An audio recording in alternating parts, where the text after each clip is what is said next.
යනවා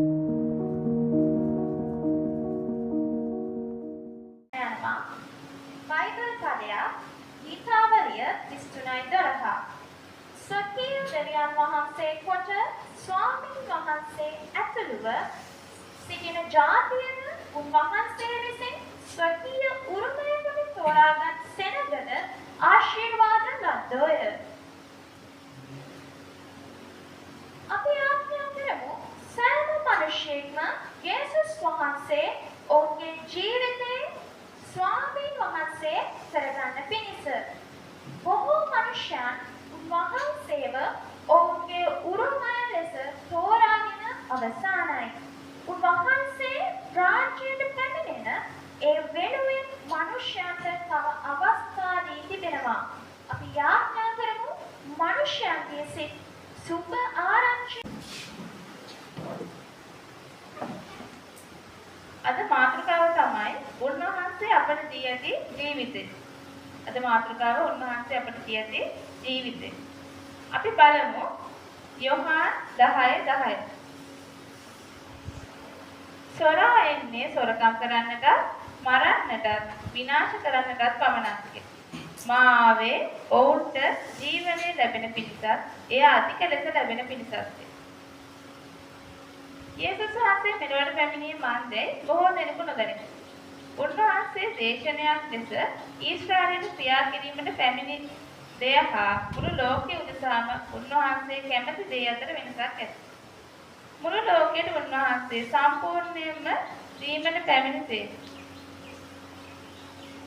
යේසුස් වහන්සේ මෙලොවට පැමිණියේ සියලු මනුෂ්‍යයන්ට ජීවනය දීම පිණිසයි. ඔබට දිය හැකි ඔබට ඇති දේ පමණයි. යේසුස් වහන්සේට තිබුණ ජීවනයේ පමණක් නොවේ. උන්වහන්සේ ජීවන පුද්ගල භාවයන් ලෙස සිටි ජීවනයේ ප්‍රතිමූර්තිය. බයිබලයේ පවසන්නේ මක් නිසාද පියාණන් වහන්සේ තමන් තුළම ජීවනය ඇතුව සිටි. මේ කිවරේදී මට හොඳ ඇදහිල්ලක් තියෙනවා. යේසුස් වහන්සේගේ නාමයෙන්. ආමේන්. ඇදහිල්ලෙන් අපි දකින්න දැන් මේ ප්‍රදේශවල අඩුයි. අපේ පැතිවල එහෙම සෑහෙන මිනිස්සු අවුරුදු ගාණක් තිස්සේ බලන් ඉන්නවා. එයාගේ ප්‍රශ්න විසඳෙයි. එයාට ගෙයක් ගන්න පුළුවන් වෙයි. එයාගේ රෝගී සුවය කියලා ඇදහිල්ලෙන් ගොඩක් අය බලන් ඉන්නවා. මොකද මෙයාලා ඇදහිල්ලෙන් බලන් හිටියට මේ ඇදහිල්ල එයාලා තුල දකින්න විදිහක් නැහැ. එයාලා ඇදහිල්ලෙන් බලන් ඉන්නවා මේ දේවල් වෙයි කියලා. අවුරුදු 10ක් 15ක් ගිහිල්ලා ඒ දේවල් වෙලා නැහැ. මොකද මෙයාලා ඇදහිල්ල කියන දේ හරියට තේරුම් අරගෙන නැති නිසා. එතකොට මේ ඇදහිල්ල කියන්නේ මොකක්ද? මේ ඇදහිල්ල පේන්නේ මට පේන්නේ ඔයාලා තුල මොන වගේ ඇදහිල්ලක් තියෙනවද කියලා. ඔයාලා සමහරට ඇවිල්ලා දන ගහගෙන යාඥා කරයි, අන්‍ය භාෂාවෙන් කතා කරයි, විවිධ දේවල් කරයි.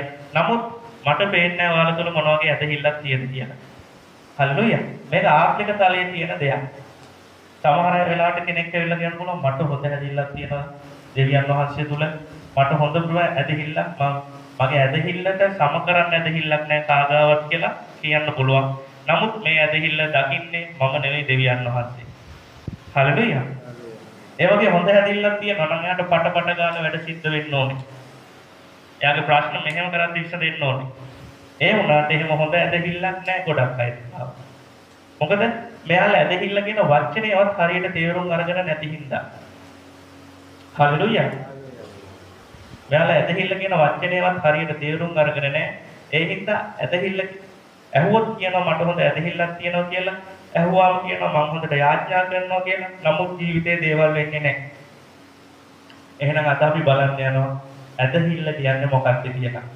ඇදහිල්ලෙන් අපිට කොච්චර දේවල් කරන්න පුළුවන්ද කියලා. ආමේන්. අපි දන්නවා දැන් අපි වෙන තැනකට ගියා කියමුකෝ. වෙන මොකක් හරි ශාන්තියක් කරගන්න ගියාම එයාලා කියනවා මේ මල් පහන් ගේන්න, හඳුන් කූරු ගේන්න, ඒ වගේ කියනවා. ඒ වගේ තමයි යේසුස් වහන්සේ ගාවට එද්දී එයා ඉල්ලන්නේ හොඳ හදවතක් සහ හොඳ ඇදහිල්ලක්. අපි දකිනවා බයිබලයේ යේසුස් වහන්සේ එයා ඉපදුන ඒ ගමට ගියා. එයාට මිරකල් කරන්න බැරුණා යේසුස් වහන්සේට. රෝගීන්ට සුවය දෙන්න බැරුණා යේසුස් වහන්සේට. ඇයි ඒ මිනිස්සු තුල හොඳ ඇදහිල්ලක් තිබෙන්නේ නැති හින්දා. යේසුස් වහන්සේ හැම මොහොතකම කිව්වේ ඔබේ ඇදහිල්ල ඔබව සුව කරායි කියලා. මම ඔබව සුව කරා කිව්වේ නැහැ. යේසුස් ඔබව සුව කරා කිව්වේ නැහැ. ඔබේ ඇදහිල්ල ඔබව සුව කරා කියලා. ඒ තරමට මේ ඇදහිල්ල කියන එක වටිනවා. ආමේන්. කියන්න මට හොඳ ඇදහිල්ලක් තියෙනවා. යේසුස් වහන්සේගේ නාමයෙන්. කිතුණුවක් විදිහට මේ ජීවිතේ කිතුණු ගමන ඉදිරියට යද්දී අත්‍යවශ්‍යම දෙයක් තමයි ඇදහිල්ල. මේ ඇදහිල්ල දවස ගානේ වැඩි කරගන්න ඕනේ. සමහරට කෙනෙක් මුලින්ම යේසුස් වහන්සේ පිළිගත්තාම හොඳ ඇදහිල්ලක් තියෙනවා. කාලයක් යද්දී මේ ඇදහිල්ල නැතුව යනවා. එහෙම වෙන්න බෑ. මේ ඇදහිල්ල එන්න වැඩි විය යුතුමයි ජීවිතේ. හල්ලුයා. අපි බලමු මේ ඇදහිල්ල කියන්නේ මොකක්ද කියලා. ආමේන්. අපි බලමු හේබ්‍රව් 11:1.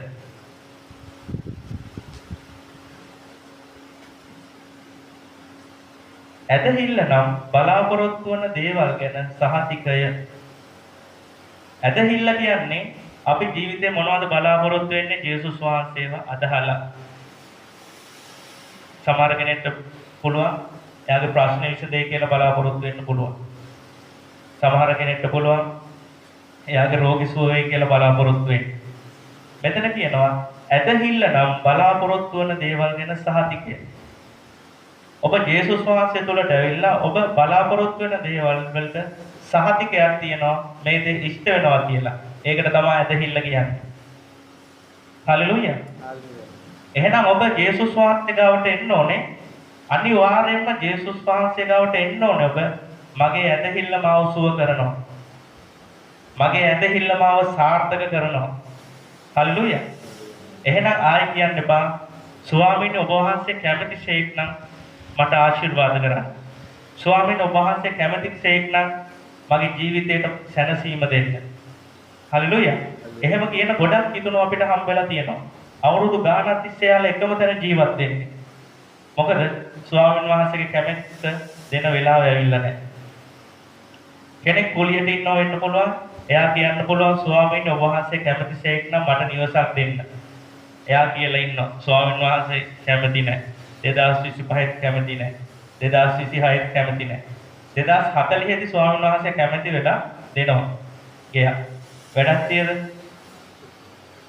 2040 හම්බෙලා වැඩක් නැහැ.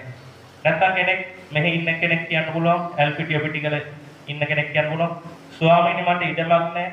ඔබ වහන්සේ කැමතිසේක් නම් මට ඉඩමක් දෙන්න කියලා. යාපනයෙන් හම්බ වෙන පර්චේස් 5. කැමතිද ඔයාලා? යන්න පර්චේස් 5 බලන්න ඉඩම කොහෙද තියෙන්නේ කියලා. එහෙනම් ඇදහිල්ලෙන් තමයි අපි මේ හැමදේම ගන්න ඕනේ. හල්ලුයා. ඒකයි කියන්නේ ඇදහිල්ල නම් බලාපොරොත්තු වෙන දේවල් ගැන සහතිකය. ඔයාලා ගාව තියෙන්න ඕනේ හොඳම ඇදහිල්ලක් ජීවිතේ. හල්ලුයා.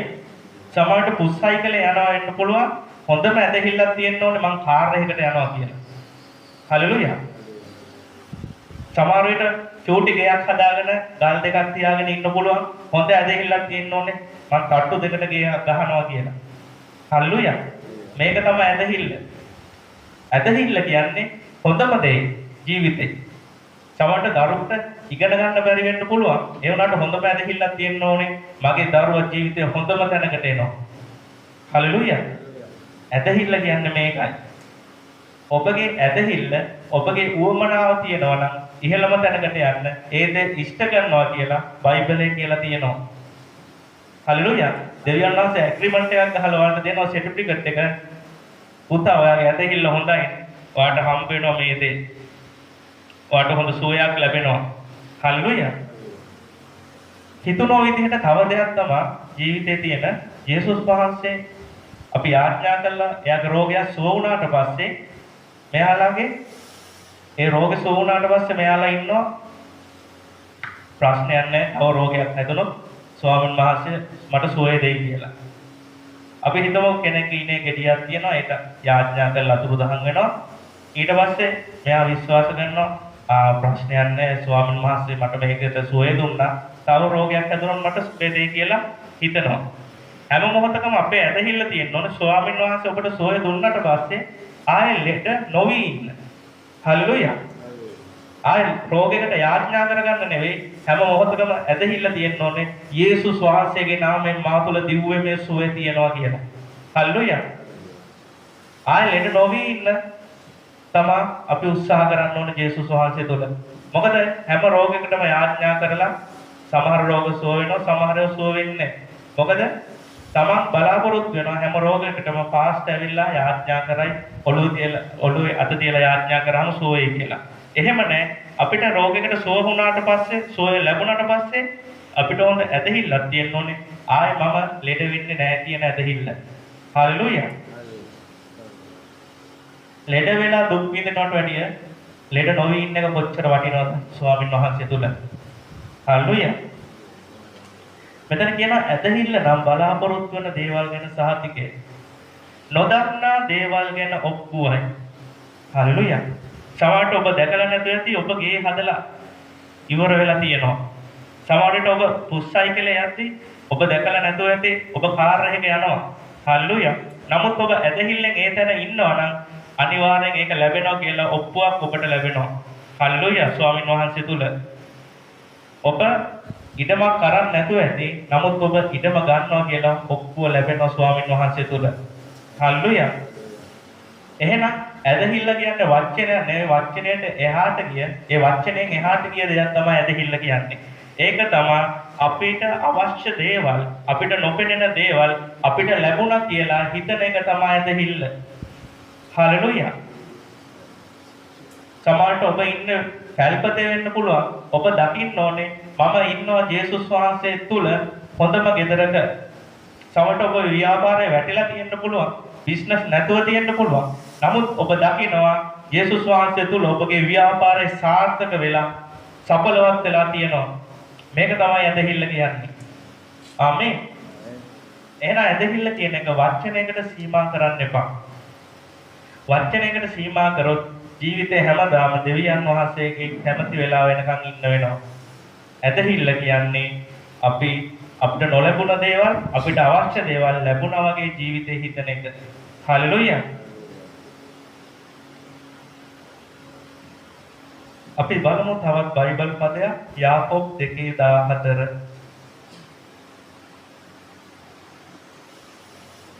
ඇදහිල්ල කියන්නේ හරි පුදුම දෙයක්. ඇදහිල්ල තිබ්බට මදි. මේකට තව දේවල් එකතු වෙන්න ඕනේ. ආමේන්. අපි යාකෝබ් 2:14 බලනවා. මාගේ සහෝදරයනි, තමාට ඇදහිල්ල ඇතැයි යමෙක් කියන නමුත් ක්‍රියාවල් නැත්නම් මොන ප්‍රයෝජනයක්ද?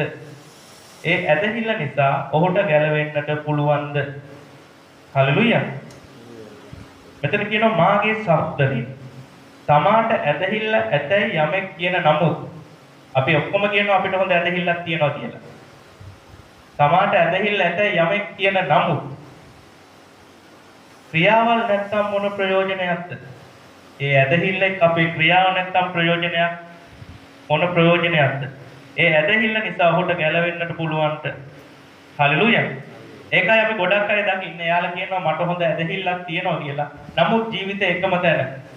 ජීවිතේ වෙනස් වෙලා නැහැ. රෝගෙට සුවයක් ලැබිලා නැහැ. හල්ලුයා. මොකද එයාලගේ ක්‍රියාව නැති හින්දා. අනිවාර්යයෙන් මේ ඇදහිල්ලෙන් අපේ ක්‍රියාව තියෙන්න ඕනේ. හල්ලුයා. ඒකයි අපි ගොඩක් වෙලාවට කිතුනෝ දකින්නේ. මේ පැත්තේ නැන්නේ අපේ පැත්තේ ඇති වෙනකන් ඉන්නවා. එයාලා ඇදහිල්ලෙන් වැඩට යනවා එනවා හොඳට නිදා ගන්නවා. කිසි ක්‍රියාවක් නැහැ ජීවිතේ එකම තැන. එහෙම නැහැ. ඇදහිල්ලෙක ක්‍රියාව තිබිය යුතුමයි.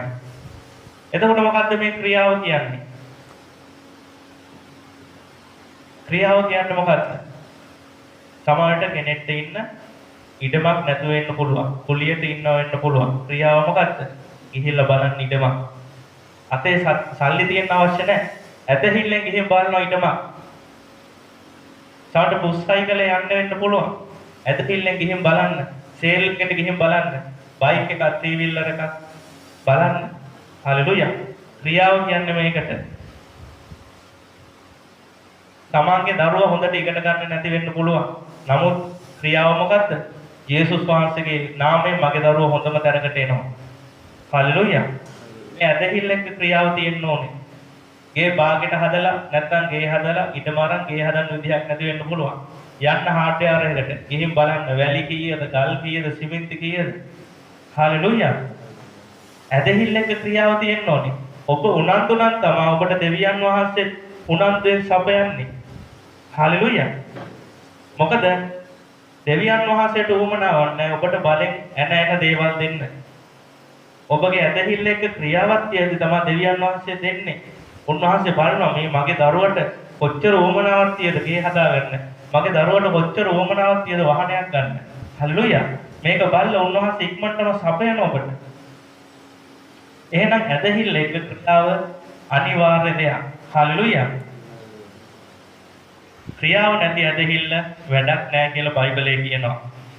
යාකෝබ් 2:26 බලද්දි කියනවා මක්නිසාද ආත්මය නැති ශරීරය මරී තිබෙන්නාක් මෙන්ම ක්‍රියාවල් වලින් වෙන්නෝ ඇදහිල්ල මරී තිබේ. හල්ලුයා.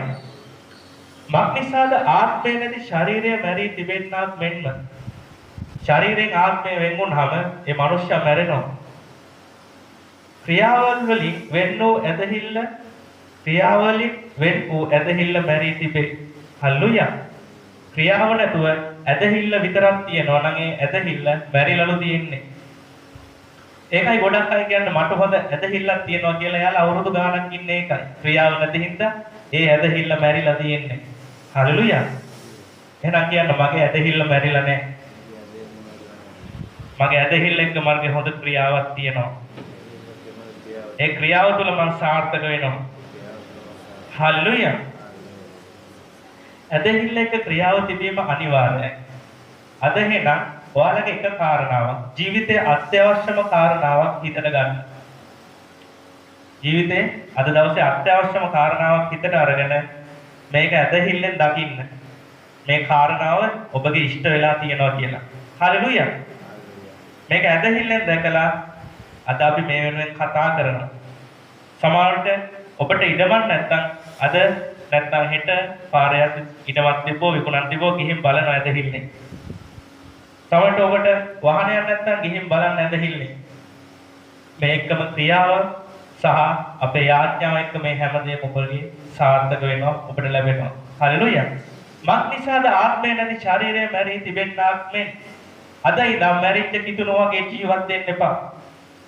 අද ඉඳන් මැරිච්ච කිතුණු වගේ ජීවත් වෙන්න එපා. හලෙලුයා. මේ පොළවේ පය ගහලා දැනෙන්න දෙවියන් වහන්සේව අදහන්න. අනිවාර්යෙන් කිතුණු වුණාම දෙවියන් වහන්සේව දැනෙන්න අදහන්න ඕනේ. කිතුණු ජීවිතය කියන්නේ එකතැන පල් වෙන ජීවිතයක් නෙවෙයි. හලෙලුයා. කිතුණු ජීවිතය කියන්නේ දවසින් දවස ඉදිරියට යන ඉහළට යන ජීවිතයක්. දවසින් දවස අපි වර්ධනය වෙන්න ඕනේ. හලෙලුයා. දවසින් දවස අපි ඉදිරියට යන්න ඕනේ. දවසින් දවස අපේ දරුවෝ සාර්ථක වෙන්න ඕනේ. දවසින් දවස අපේ ව්‍යාපාර සාර්ථක වෙන්න ඕනේ. මේක තමයි කිතුණු ජීවිතය කියන්නේ. එක තැන පල් වෙන්න එපා කිතුණුවෙක් විදිහට. හලෙලුයා. ඇදහිල්ලෙන් අද දවසේ ඔයාලගේ මොන වාතාවරණයද වෙනස් වෙන්න ඕනේ? එක කාරණාවක් හිතට ගන්න. යේසුස් වහන්සේගේ නාමයෙන් අනිවාර්යෙන් ඒක ඉෂ්ට වෙනවා. ආමේන්. හලෙලුයා. අපි මේ ඇදහිල්ල එක්ක ක්‍රියාවක් ගෙනියමු ඉස්සරහට අනිවාර්යෙන් ඔබගේ ජීවිතය වෙනස් වෙනවා. හලෙලුයා. එතකොට කෙනෙක් කියන්න පුළුවන් මගේ රෝගයට මොකද්ද තියෙන ක්‍රියාව? මට මෙහෙම රෝගයක් තියෙනවා. මේකට සුවය ගන්න මොකද්ද තියෙන ක්‍රියාව කියලා. තවට ඒ රෝගෙට වෛද්‍යවරු කියන්න පුළුවන් මේකට ස්ථීර සුවයක් දෙන්න බෑ. මේ රෝගේ පාලනය කරන්න පුළුවන් කියලා කියන්න පුළුවන් වෛද්‍යවරු. එතකොට හිතෙන්න පුළුවන් මේකට මොකද්ද මං ගන්න ක්‍රියාව? හලෙලුයා. හිතෝපදේශ 18:21 කියනවා මරණය ජීවනය දිවේ වසකෙහි ඇත්තා කියලා. හලෙලුයා. මරණයද ජීවනයද අපි කතා කරන වචනවලයි තියෙන්නේ. අපි කතා කරන වචන වලින් තමයි දේවල් නිර්මාණය කරන්නේ. හලෙලුයා. අපි කතා කරොත් අපි මේ විදිහට ගේ හදමු කියලා ඒ වචන වලින් තමයි ගේ නිර්මාණය කරන්නේ. අපි කතා කරොත් අපේ දරුවෝ මේ වගේ ක්ලාස්යකට යවලා මෙහෙම උගන්වලා හොඳ තැනකට ගමු කියලා ඒ වචන තුලින් තමයි මේ දරුවෝගේ අනාගතය නිර්මාණය කරන්නේ. හලෙලුයා. එහෙනම් ඔබගේ වචන වලින් ඔබගේ රෝගයට සුවය දෙන්න පුළුවන්. හලෙලුයා. වෛද්‍යවරු සුව කරන්න බෑ කිව්වා. වෛද්‍යවරු කිව්වා මේක පාලනය කරන්න පුළුවන් කියලා. නැත්නම් වෛද්‍යවරු කිව්වා මෙයා ටික කාලෙකින් මැරෙනවා කියලා. නමුත් මරණයත් ජීවනයත් ඔබේ මුඛයේ තියෙන්නේ.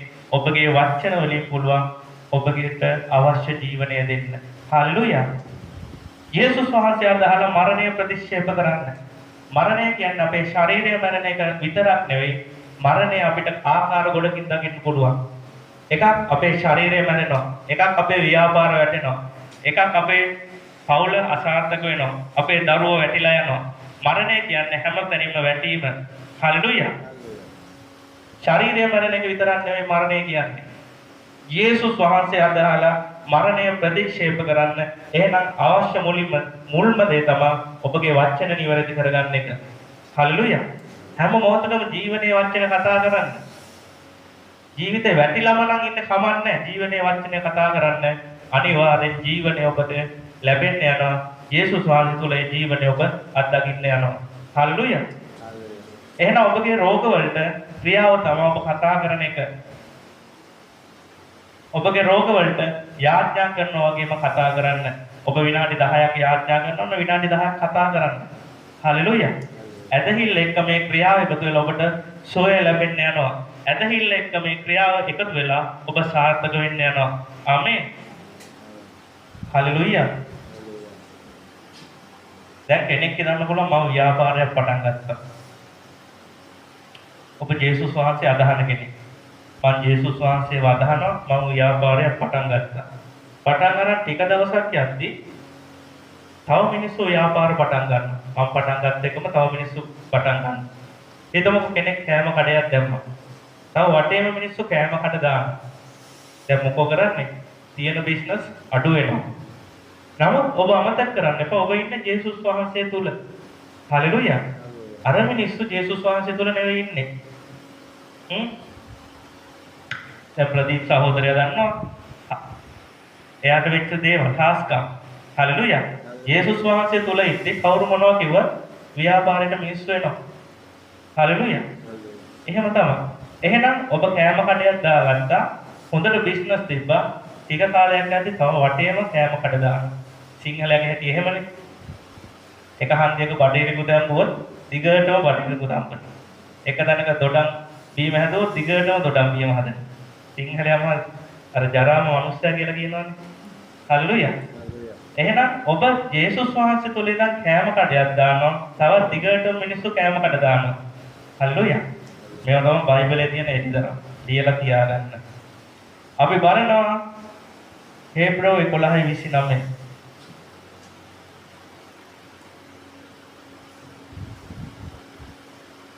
මෝසස් ඊශ්‍රායල් සෙනග අරගෙන යනවා රතු මුහුද මැදි. දන්නවනේ කතාව ගොඩක් අය. හලෙලුයා.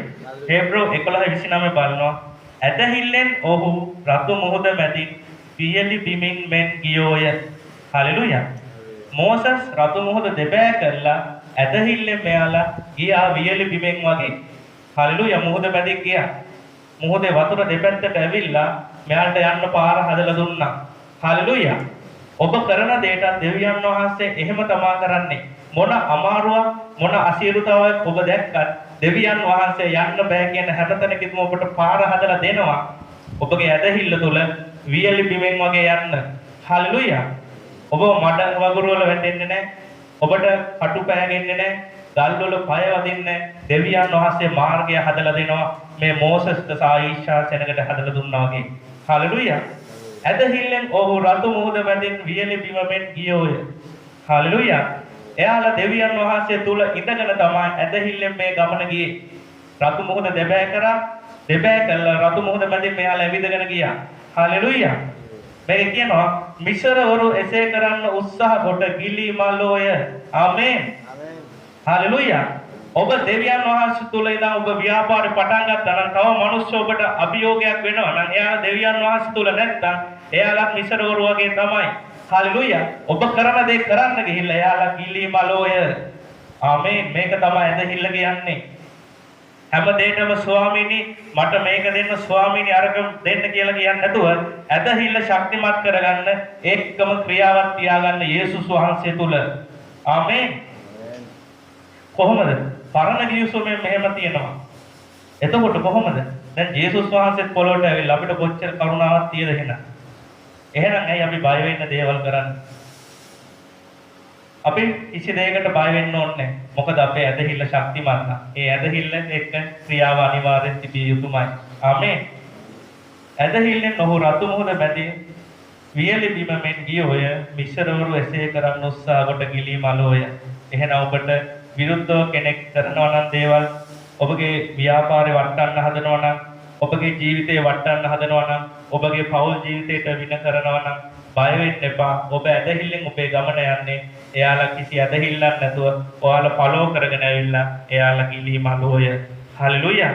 එයාලා යම් තැනකදී වැටිලා යනවා. එයාලා අනිවාර්යෙන් වැටිලා යනවා. මොකද එයාලා තුල දෙවියන් වහන්සේ නැති හින්දා. හලෙලූයා. ප්‍රදීප් සහෝදරයා ගත්ත බිස්නස් එක අට්ටියාව මෙහෙම කරන්න එපා, අරව දෙන්න එපා කිව්වා. නමුත් ප්‍රදීප් සහෝදරයා තිබ්බා තුල තිබ්බ ඇදහිල්ල ටික දවසයි කොහොමද ව්‍යාපාරي ඉස්සිලාව අනිත් අය කිව්වායි මොනවද උනේ? ගිලී මලෝය. මේක තමයි දෙවියන් වහන්සේගේ කරුණාව. මේක තමයි අපි බයිබලයේ ඉගෙන ගන්න ඕනේ. හල්ලුයා. ඉගෙන ගන්න නැතුව බෑ කිසි දෙයක් කරන්න. ඇදහිල්ල කියන්නේ අපේ ජේසුස් වහන්සේ පිළිගත්ත කාලේ කියනවා මට හොඳ ඇදහිල්ලක් තියෙනවා කියලා. නමුත් ඇදහිල්ල කියන්නේ මොකක්ද කියලාත් අපි හරියාකාර තේරුමක් දන්නේ නැහැ. තේරුම දැනගෙන අපි දේවල් කරද්දී අනිවාර්යෙන් මේ දේවල් හරියනවා. නේ? හල්ලුයා. අපි හේබ්‍රව 11:33 බලන්න යනවා.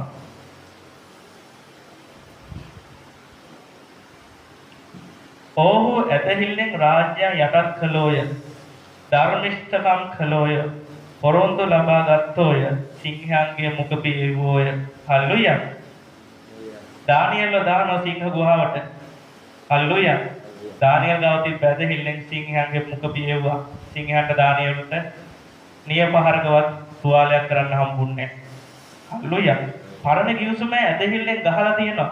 දෙවියන් වහන්සේ කියනවා එන්න ඇදහිල්ලෙන් රාජ්‍යය යටත් කරන්න කියලා. යොරිකෝ වටේ ගිහිල්ලා 7 දවසක් යොරිකෝ කඩන් වැටුණා. මොනවද මේ ඇදහිල්ල හින්දා? හalleluya. පරණ කිවිසුමේ එච්චර දේවල් කළා. ඇයි අපි තවත් වැටිලා යන්නේ?